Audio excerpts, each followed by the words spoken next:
থেকে 3 কিলোমিটার দূরে ছিলেন একজন শিক্ষক, যিনি ভোর 5টায় 1 ঘন্টা করে ফ্রি টিউশন করাতেন। কিন্তু শর্ত ছিল, যারা ওই সাত সকালে স্নান করে পরিপাটি হয়ে আসবে তাদেরকেই তিনি শুধুমাত্র পড়াবেন। তাই কালাম নামের ছোট্ট ছেলেটি ভোর 3টের সময় ঘুম থেকে উঠে তৈরি হয়ে নিত। আর 7 ভাই বোনের জন্য মা শুধু রাঁধতেন ভাত, কিন্তু ছোট্ট ছেলেটার জন্য করতেন কয়েকটা বাড়তি রুটি। ভোর 3টে উঠে পড়তে যাবে ছেলেটা, তখন যদি খিদে পায়। শুধু তাই নয়, দিন আনি দিন খায়ের সংসারে নামমাত্র পুঁজি থেকে কিনতেন বাড়তি কেরোসিন। কত রাত পর্যন্ত ছেলেটা পড়াশোনা করবে কে জানে। লেখাপড়া শিখেই যে এই ছেলে অনেক দূর যাবে ঠিক জানতেন মা। স্বপ্ন দেখতেন তাদের বাড়ির খুব কাছেই যে রয়েছে বঙ্গোপসাগর, সেই বিশাল সমুদ্র ছাড়িয়ে যাবে তার ছেলের ডাকনাম।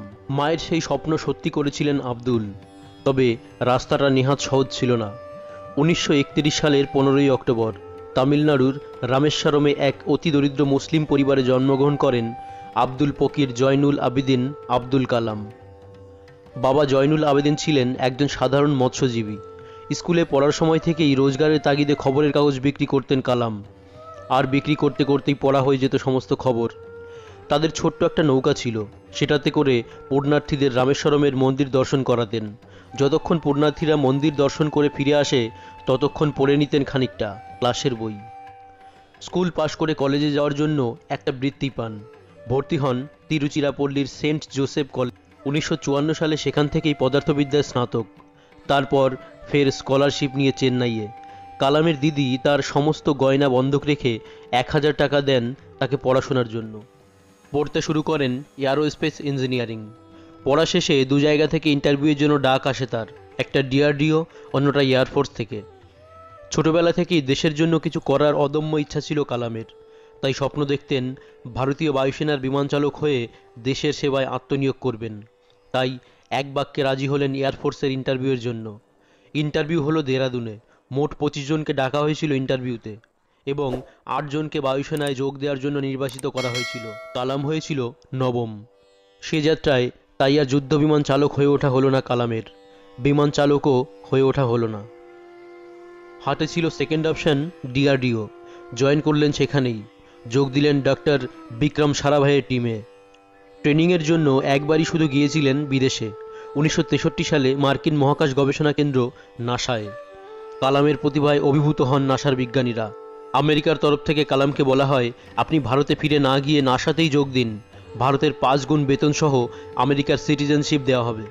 কিন্তু সমস্ত কিছু প্রত্যাখ্যান করে চলে আসেন ভারত মায়ের সেবাতে নিজেকে উৎসর্গ করতে। নিজের অদম্য চেষ্টায় তিনিই হয়েছিলেন পরে ভারতের মিসাইল ম্যান। 1998 সালে পোখরান বিস্ফোরণ পরীক্ষার অন্যতম কারিগর ছিলেন তিনি। যে বঙ্গোপসাগরের দিকে তাকিয়ে স্বপ্নের জাল বুনতেন তার মা আসিম্মা, সেই সমুদ্র সৈকতেই 2 দশক ধরে একের পর এক ক্ষেপণাস্ত্র সফল উৎক্ষেপণ করে গিয়েছিলেন তার ছেলে। নাসা থেকে ফিরে এসে একদল নতুন বিজ্ঞানী শুরু করলেন মহাকাশ সংক্রান্ত পরীক্ষা নিরীক্ষা, যাদের মধ্যে অন্যতম ছিলেন ডক্টর এপিজে আব্দুল কালাম।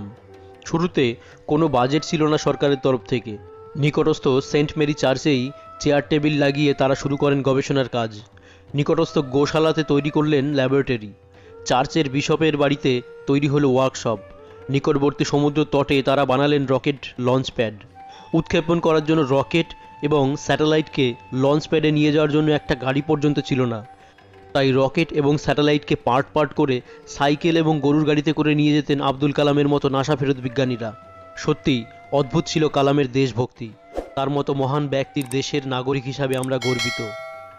ভিডিওটির পরবর্তী অংশে যাওয়ার আগে ডক্টর এপিজে কালামকে যদি আপনি ভালোবেসে থাকেন, অবশ্যই এই ভিডিওটিকে একটি লাইক করে দিন। 1979 সালে ডক্টর আব্দুল কালামের নেতৃত্বে ভারতবর্ষ করতে যাচ্ছিল PSLV-3-র পরীক্ষামূলক উৎক্ষেপণ।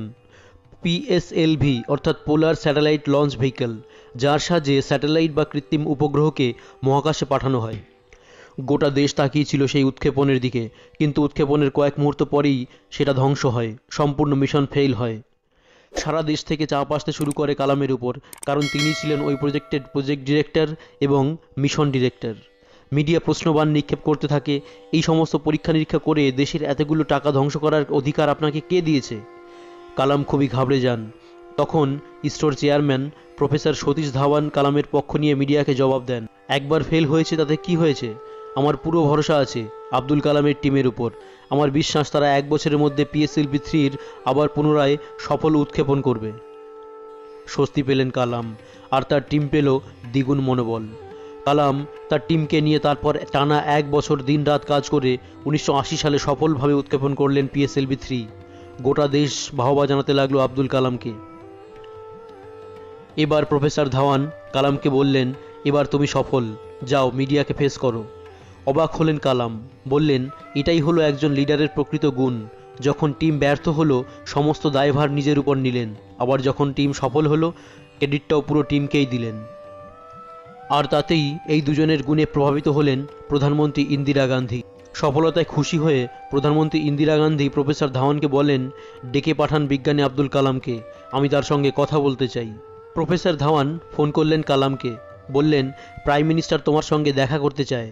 কালাম বলেন, প্রধানমন্ত্রীর সঙ্গে দেখা করতে যাব কি করে, আমার তো ভালো পোশাক নেই, চপ্পল পরে থাকি। তখন প্রফেসর ধাওয়ান আরও একটা দামি কথা বলেন, তোমার ভালো পোশাকের দরকার নেই, অলরেডি তুমি সফলতার পোশাক পরিধান করে আছো। গেলেন প্রধানমন্ত্রীর অফিসে, বাহবা জানালেন কালামকে ইন্দিরা গান্ধী, বললেন, আপনি এখন ভারতবর্ষের জন্য মিসাইল বানাবেন। আমাদের প্রতিবেশী দেশগুলি আগে থেকেই মিসাইল বানানোর কাজ শুরু করে দিয়েছে। চীন ক্ষেপণাস্ত্র বানিয়ে পাকিস্তানকে সরবরাহ করছে। এমন সময় প্রধানমন্ত্রীর অফিসে উপস্থিত হলেন অটল বিহারী বাজপেয়ী। কালাম হাত মেলানোর জন্য হাতটা বাড়ালেন, কিন্তু অটলজি হাত মেলালেন না। তিনি আব্দুল কালামকে বুকে জড়িয়ে ধরলেন। ইন্দিরা গান্ধী হেসে বলে উঠলেন, অটলবাবু সাবধান, উনি কিন্তু মুসলিমের ছেলে। অটলবাবু বললেন, তাতে কি হয়েছে, উনি ভারতবর্ষের একজন নাগরিক এবং একজন মহান বিজ্ঞানী। কালাম একটু হাসলেন। ডক্টর APJ আব্দুল কালাম আত্মনিয়োগ করলেন মিসাইল বানানোর কাজে।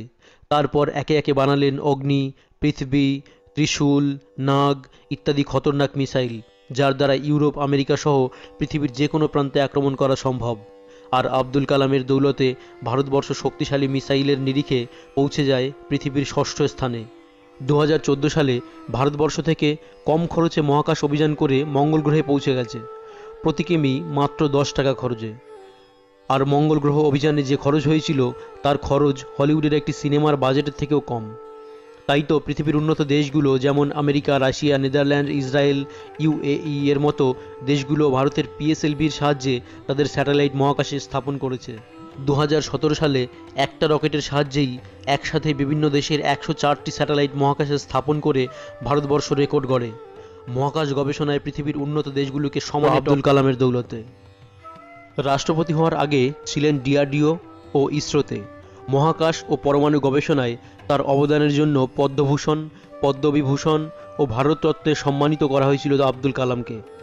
2002 সালে ভারতের 11তম রাষ্ট্রপতি হিসাবে শপথ নেন APJ আব্দুল কালাম। রাষ্ট্রপতি ভবনে ছিলেন 2007 সাল পর্যন্ত। তার সময় রাষ্ট্রপতি ভবনের দরজা সর্বদা জনসাধারণের জন্য খোলা থাকত, বিশেষ করে বাচ্চাদের জন্য। ছেলে, বুড়ো, বিজ্ঞানী, শিক্ষক সকলের জন্যই তিনি ছিলেন সর্বসাধারণের রাষ্ট্রপতি। একবার পরিবারের সমস্ত সদস্যদের আমন্ত্রণ জানান রাষ্ট্রপতি ভবনে। যেহেতু তারা অনেক ভাই বোন ছিলেন, তাই তাদের ছেলে মেয়ে সহ মোট 52 জন আসেন রাষ্ট্রপতি ভবনে। 8 দিন ছিলেন তারা। প্রাইভেট বাসে করে তাদের দিল্লি ঘুরিয়ে দেখার ব্যবস্থা করেন, কিন্তু 1 কাপ চা থেকে শুরু করে সমস্ত খরচের হিসাব রাখেন তিনি, এবং তারা যাওয়ার পর অ্যাকাউন্টেন্টকে দিয়ে হিসাব করিয়ে মোট 3,52,000 টাকা নিজের বেতন থেকে সরকারি অ্যাকাউন্টে ফেরত দেন। আব্দুল কালামের কথায় রাষ্ট্রপতি ভবন শুধু রাষ্ট্রপতির দায়িত্ব নেবে, তার আত্মীয় স্বজনদের নয়। সমস্ত সুযোগ সুবিধা থাকা সত্ত্বেও অত্যন্ত সাদামাটা জীবন কাটাতেন কালাম। অন্য রাষ্ট্রপতিরা যখন রাষ্ট্রপতি ভবনে ঢোকেন তখন ট্রাক ভর্তি করে প্রয়োজনীয় সামগ্রী নিয়ে ঢোকেন, আবার যখন বেরোন তখন ডাবল ট্রাক ভর্তি করে নিয়ে বেরোন। কিন্তু কালাম রাষ্ট্রপতি হওয়ার পর শুধুমাত্র 2টো স্যুটকেস নিয়ে রাষ্ট্রপতি ভবনে ঢোকেন, আবার রাষ্ট্রপতির মেয়াদ শেষ হওয়ার পরে সেই 2টো স্যুটকেস নিয়েই বেরিয়ে। রাষ্ট্রপতির মেয়াদ শেষ হয়ে যাওয়ার পর তিনি আবার ফিরে যান পড়াশোনার জগতে। শিলং, ইন্দোর ও আহমেদাবাদের ইন্ডিয়ান ইনস্টিটিউট অফ ম্যানেজমেন্ট, তিরুবনন্তপুরমের ভারতীয় মহাকাশ গবেষণা কেন্দ্র, বেনারস হিন্দু বিশ্ববিদ্যালয় এবং আন্না বিশ্ববিদ্যালয়ে তিনি অতিথি অধ্যাপক হিসাবে নিয়মিত পড়াতেন। এক শিক্ষা প্রতিষ্ঠানের মঞ্চেই বক্তৃতা দিতে গিয়ে আশ্চর্যজনকভাবে হৃদরোগে আক্রান্ত হয়ে মৃত্যুবরণ করেন তিনি। মৃত্যুর পর তার সম্পত্তি হিসাবে পাওয়া যায় রামেশ্বরমে বাবার সেই পুরনো বাড়ি, 5,000টি বই, একটি বীণা যেটি তিনি বাজাতে খুব ভালোবাসতেন, 4টি স্যুট, যার দুটোই দেওয়া ছিল ডিআরডিওর, 4টি প্যান্ট, যার দুটো দেওয়া ছিল ডিআরডিওর, 2 জোড়া জুতো, একটি গীতা, একটি সিডি প্লেয়ার যাতে তিনি ভজন শুনতেন। ধর্মের গোড়ামি এড়িয়ে চলতেন বাবা মা। ছোটবেলা থেকে মুক্তমানা ছিলেন আব্দুলও। গড় গড় করে মুখস্থ বলতে পারতেন ভগবদ্গীতা, কোরআন শরীফও। তবে শুধু বইয়েই ডুবে থাকতেন না তিনি। কোথাও যাওয়ার আগেই পকেট থেকে বার করে ফেলতেন ছোট্ট চিরুনি। নামজাদা হেয়ার স্টাইলিস্টের কল্যাণে তৈরি হয়েছিল তার নিজস্ব চুলের ছাঁট। আর সব সময় বলতেন লেখাপড়ার কোনো বিকল্প হয় না। স্কুল পড়ুয়াদের বারবার অনুপ্রাণিত করে বলেছেন নিজের ভবিষ্যতের কারিগর হতে গেলে মন দিয়ে পড়াশোনা করতে হবে, আর কখনো কাজে ফাঁকি দেবে না। নিজের জীবনেও একথা অক্ষরে অক্ষরে পালন করেছিলেন তিনি। সম্পূর্ণ কর্মজীবনে মাত্র 2 দিন ছুটি নিয়েছিলেন আব্দুল কালাম, একবার মায়ের মৃত্যুদিনে আর একবার বাবার মৃত্যুর দিন।